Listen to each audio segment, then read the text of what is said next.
Goeie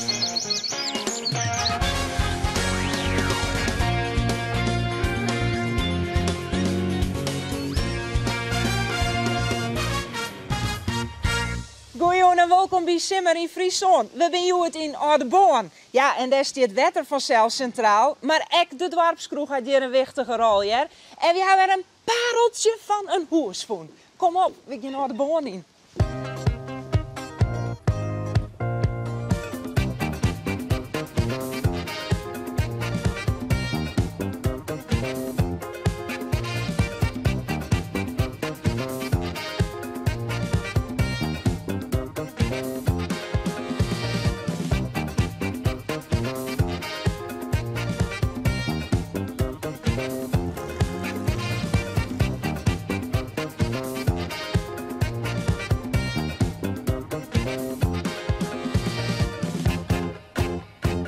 Ik ben op zoek naar de man die mij Oudeborn zien laten zal. Maar ja, maak hem eerst wel finer vanzelf. Nou, kinderen achter deze door zitten. Ah, Jan? Geef me mij de boord. Jazeker, kom erin. Leuk!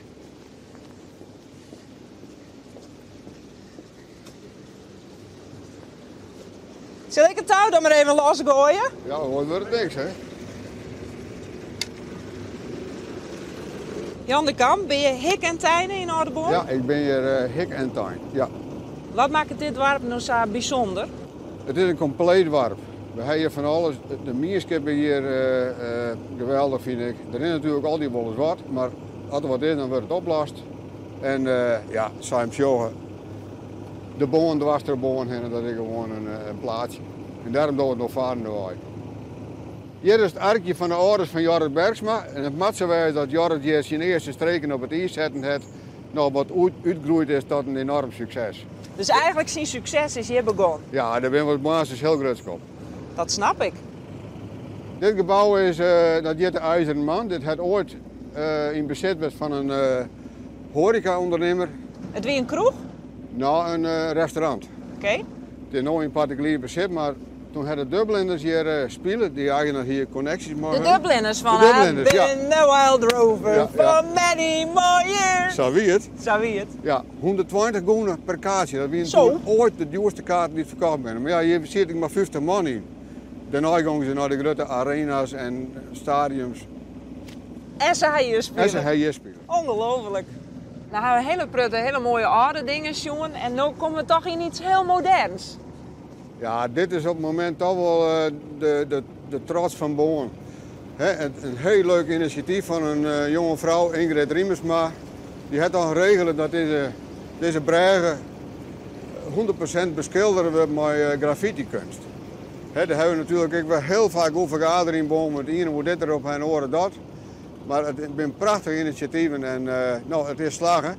Het is de eerste breg in Nederland die het volledig beschilderen is. Het is echt heel mooi. Ja, het is prachtig. Nou zeggen we, krijgt hele moderne kunst. Dus zeiden we matten nog heel even op de wal, want we hebben nog echt hele oude kunst. Klopt, ja. En dat is hier binnen. Nou, ik ben benieuwd. Kom verder. Ja, dank u. Jon, je zegt dat toen het plafond onderhouden werd zo, maar schilderbeurt, toen kwam deze prachtige sterrenhemel onder de witte verf tevoorschijn. Oh, dit had al die jaren verstoppen zitten? Dus al die verstappen zitten en dat is toen gerestaureerd. Nou, en daar genieten we nog elke dag van.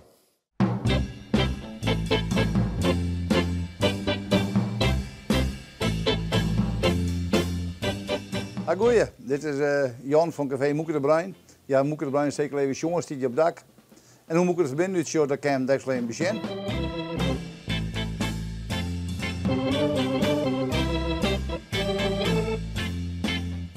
Nou, je ziet vroeger het waren meestal in Brabant en je ziet hier in het café.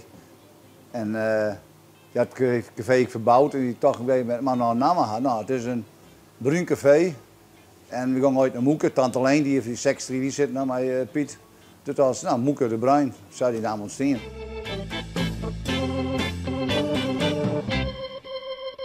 Nou, hier heb ik iets van Oudeborn. Toen ik dit café kocht, toen zit in het koopcontract van, nou, dan is het café altijd wel verkepen. Maar wat er gebeurt, dit zijn de eerste prijzen van VV Oudeborn. Die ben hier in Moeken ter onder kwam. De Moeken weer vroeger het klaaikamerhok zeg maar, van de voetbalvereniging. Ja, dat is eigenlijk wel een leuk verhaal erbij. Dat je dan net vergeet mij dat altijd in Moeken de bruin bloed.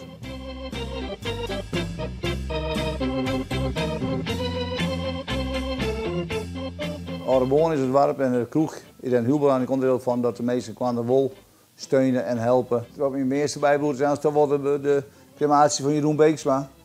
En dat de jeugd er zo goed mee omgegaan is, dat ze die jongen en de ouders ik constant gesteund hebben. Ja, dat is Ouderboorn. Wie mij joert weer in zo'n bijzonder hoes in. Het is een hoes van de vereniging Hendrik de Keizer. En die vereniging die had door heel Nederland echt hele bijzondere pareltjes. En daar is dit een van.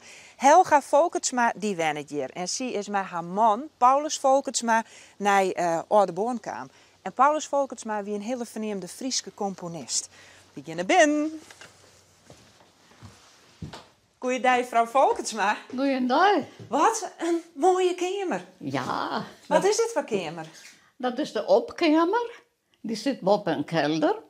En voor mijn gevoel is het de mooiste kamer van het hele huis. Want die is heel op het tegelen. En op een groot tegeltableau om de hoeken van de deur, daar had de man die dat huis bouwen laten had, dat weer een veenbaas, die had dat zijn bedrijf uitbeelden laten. En daar zou je dus de verveenterij van hoe dat vroeger kon. En nu ben je Joje, maar je bent binnen in Wenen. Hoe komt een famke uit Wenen hier in Ouderboorn te wonen? Nou ja, dat we samen mijn zus gehad na de oorlog in Lauwert-West bij mensen om wat op te wijzen, zeg maar. En daar in datzelfde gezin, daar had mijn man in de week en in de kostwest. En hij weer niet trouwd en dan ging dat vroeger zo dan weer in de kost bij mensen. En zo is dat contact ontstaan. En hij woonde een keer in een vakantie in Wenen gaan. Ja, want hier die componist, dat mag je in Wenen wezen, toch? Precies, van de muziek. En hij wilde dat famke nog eens een keer opzoeken. En zo hebben wij elkaar getroffen. Ja, toen hier dat famke een heel leuk zusje. En die had er mij nam naar Friesland. Nou ja, net dadelijk, maar het is er wel van komen uiteindelijk. Nou, dan gaan we nou naar de middelkamer. Dit is echt alweer zo'n mooie kamer. Ja, die is ook heel blauw. En dat is de tussenkamer tussen de voorste en de achterste kamer. En daar zitten bedsteden in en kasten. En in de achterkamer ook. En de indeling van het huis, dat was ook een van de redenen dat de vereniging Hendrik de Keizer dat huis kocht had. Het is nog origineel zoals het vroeger ook weer. Ja. Doet het bouw dus. Ja. En een piano. Ja. Is daar al dat masterwerk op maken? Nee, mijn man die componeerde alles uit de holle. Die hoefde er een piano of een oorinstrument voor. Hij hield de muziek in de holle en hij schreeuwde dat op. Ben je grutsk op hem? Ja, zoals Paulus Volkertsma weer mijn grote leefde. En daarna heb ik later nog een keer een man kennengelernd.